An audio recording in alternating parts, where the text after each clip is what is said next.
everyone, welcome to the Rhinomite podcast. My name is Ashim. This is Dr. Ganesh. A few videos ago, we spoke about Proviron being a very poor aromatase inhibitor, and this video is going to be about how to use Proviron correctly. Now, Proviron gets classified as a DHT derivative. It is one of two legally available DHT derivatives, the other one being stanozolol, which is Winstrol. Both of these are in pill format and oral, so you can consume them orally. And they're both fantastic compounds. This discussion in this video is going to be about Proviron, and which is also called Mestrolone, and how to use Proviron correctly. So when we use Proviron is an amazing sidekick to any testosterone or any anabolic cycle which is being run. What it does is that it goes into your, so we have, all of us have an SHBG, which is your sex hormone binding globulin, and SHBG holds on to testosterone. It is also your reserve of testosterone. Now the thing is that if it is within healthy parameters, that's fine and that's okay. The problem is that when you're on TRT, after a period of time, for some people, your SHBG value just keeps increasing and increasing and increasing, and your SHBG is holding on to more and more testosterone and not allowing it to be free. So what this means is that you're not getting the full benefits of TRT, of your testosterone cycle. So you want to take Proviron at that time because it's going to crash your SHBG. It's going to force your SHBG to release testosterone in the form of free testosterone, and that free testosterone is going to have benefits. One, which is cosmetic. Two, all the health benefits of what testosterone brings as being a great healer. And three, it's going to increase your sex drive. In addition, how do you notice that your SHBG is high? One is by a blood test. That is the most accurate form of doing it.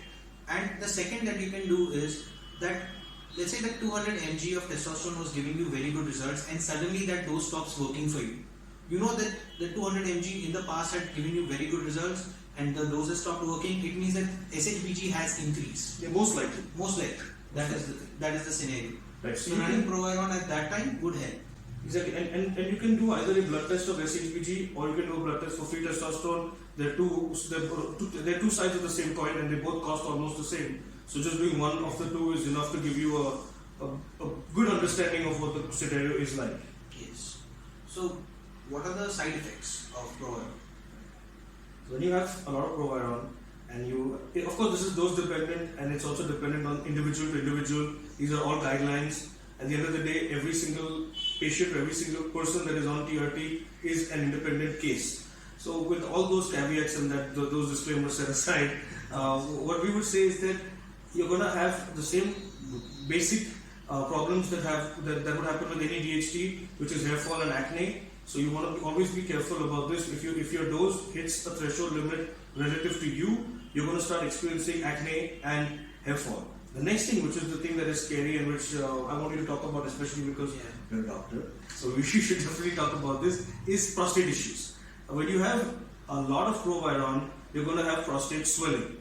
And a lot of people get scared with prostate swelling and prostate cancer, and I want to just clear this up, like how it should be. So prostate swelling is not the same as prostate cancer. Prostate swelling can lead to prostate cancer when not addressed. So if prostate swelling is there, you will notice that your urine stream becomes very, very small. You'll have to put more force to evacuate your bladder, and you'll have to keep on going to the urine, to pass urine very frequently. So these are the two signs that you have to be aware of when running Proviron, or any DHT for the matter of fact. So these are like clinical signs. This is how you know yourself. You have to always self-monitor. Whenever you're taking any of these chemicals, you got to be like hyper-aware of yourself. You cannot be laid back and complacent. Even if you're taking something as small as testosterone, even though it's bioidentical and we always preach about it, that doesn't mean that you take it like lying down and you're just unaware of things. You should be aware, and this is one of the things that you should know, especially if you're going to add chemicals to testosterone. So Proviron is an added chemical. You should know the side effects and you should know what to look out for. You're not going to go running for a blood test every single time.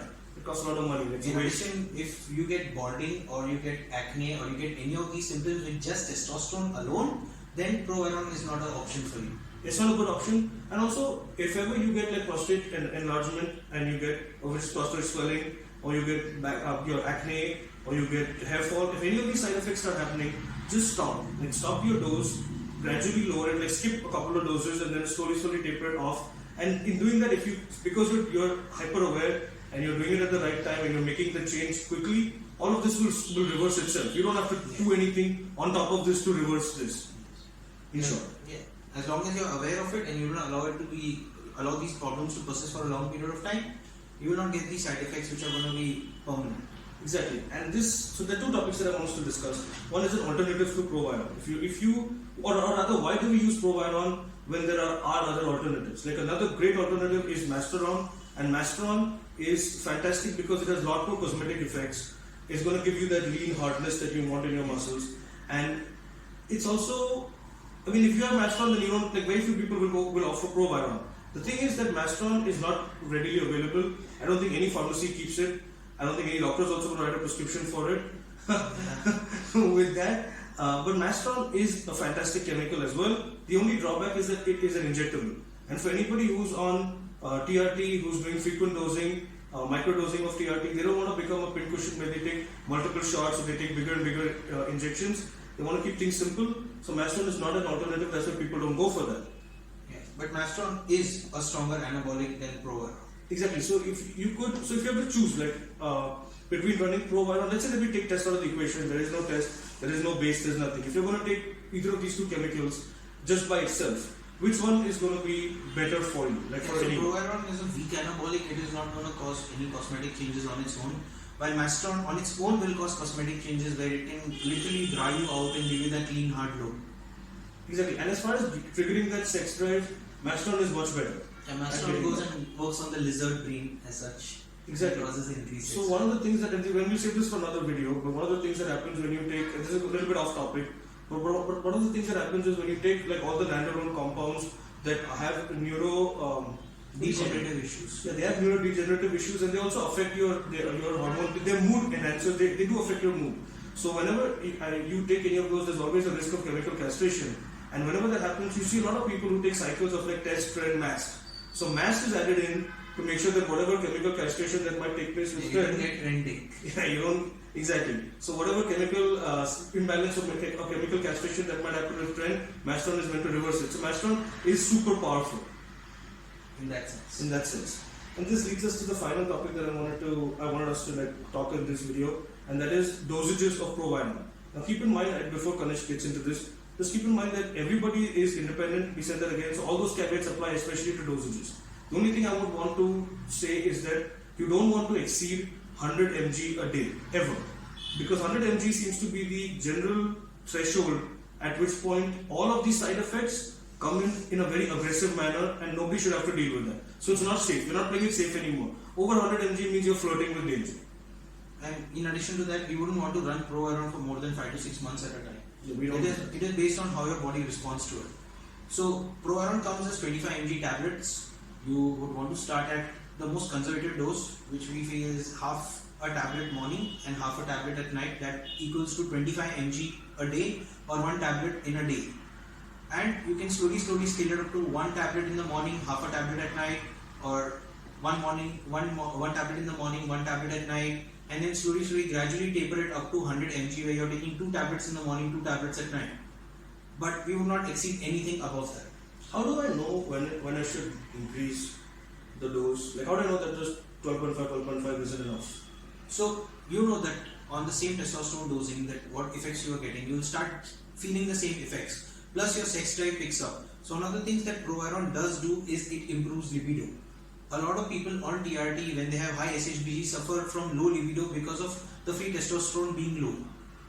Right, so it's going to be qualitative. I have to be self-aware.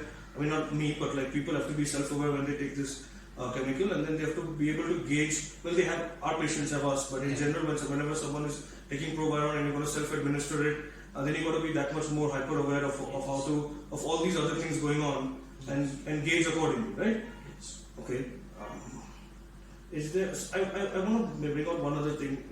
And that is that we always want to start really small with whatever it is that you're doing. Whichever chemical that you're going to add, this is not just related to Proviron in general. You want to start at like a small dose and you want to keep working upwards. So say even if it's, for example, and this is way off topic, but I just feel like it's important that we should mention this.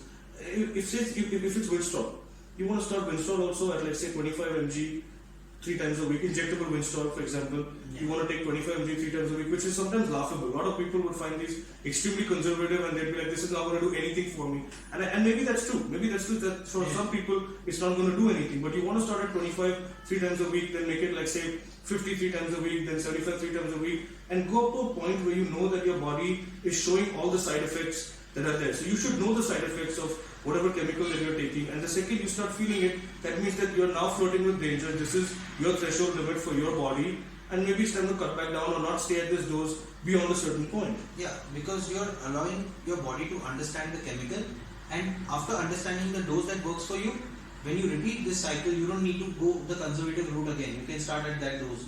Yeah, so now we're kind of like getting into like steroid cycle theory. But say for example, since we're talking about DHTs and Winstrol, see I take, am I accurate in making this statement that if I take Winstrol and I slowly taper it upwards and I get to say whatever amount is good for me, and now I know that side effects are going to start taking place. If say at this dose I say I'm going to start cutting it back because I know side effects are there, at that stage I finish my cycle. Let's say it's a 6-week cycle, I finish it. It's put back and I'm still on TRT because we love blasting and closing, we don't like all these cycles, so I'm still on testosterone. Will that testosterone heal all of my receptors? Because you know like DHT is down regulate. Yeah. If 100 mg work now, I will need more later on down the line. But if I'm off it for enough time and if I'm taking testosterone, will testosterone heal this? So by healing, what you mean is that do they refresh the DHT receptors? So testosterone, what it does is it changes the gene expression to make more androgen receptors. So when there are more androgen receptors which respond to DHTs like Winstrol, let's say that you scaled back on the Winstrol, there is something which is not going to act on those receptors, it will act with the testosterone, so it will be more susceptible to Winstrol the next time that you take it, so it will be ready for the same dosage again. Maybe you may not need to take the same higher dose for the same effects. Okay, and similarly, since I want to circle back to Proviron, we talked about how we don't allow any of our patients to ever exceed 5 to 6 months should they medically require Proviron, and we administer it, we recommend it, we prescribe it, and then they take it for whatever 5 to 6 months, and then we stop. Normally, why is it that we stop? So this is why we stop for just a few months, and then we observe, and they're also supposed to observe with clinical means that we just discussed of whether their SHBG is again rising, if they're going through that problem again where the SHBG is holding on to test, and if that is happening, you repeat the process again. So you could very well be like, say for example, 5 months on, 2-3 months off, 5 months on, 2-3 months off. You could keep going up and down on this. Yeah, you could do that. You could do it like in a wave pattern where you're on Proviron for a certain amount of time, then you take it off. Also, with what you can do is you can modulate it with diet. So if you're on diets which are going to cause high SHBG like a keto diet, you can do it with Proviron along with it and get maximum results from your diet.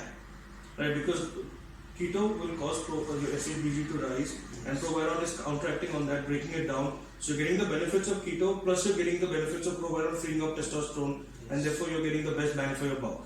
Yes. You also have test running at the same time. Exactly. So this is the best combination that you could run should you encounter high SHBG while you're running testosterone on TRT doses. Right? Alright, so I think we summarized this well. If you guys have any questions, please feel free to ask us. Thank you very much for watching this video. Bye. Bye bye.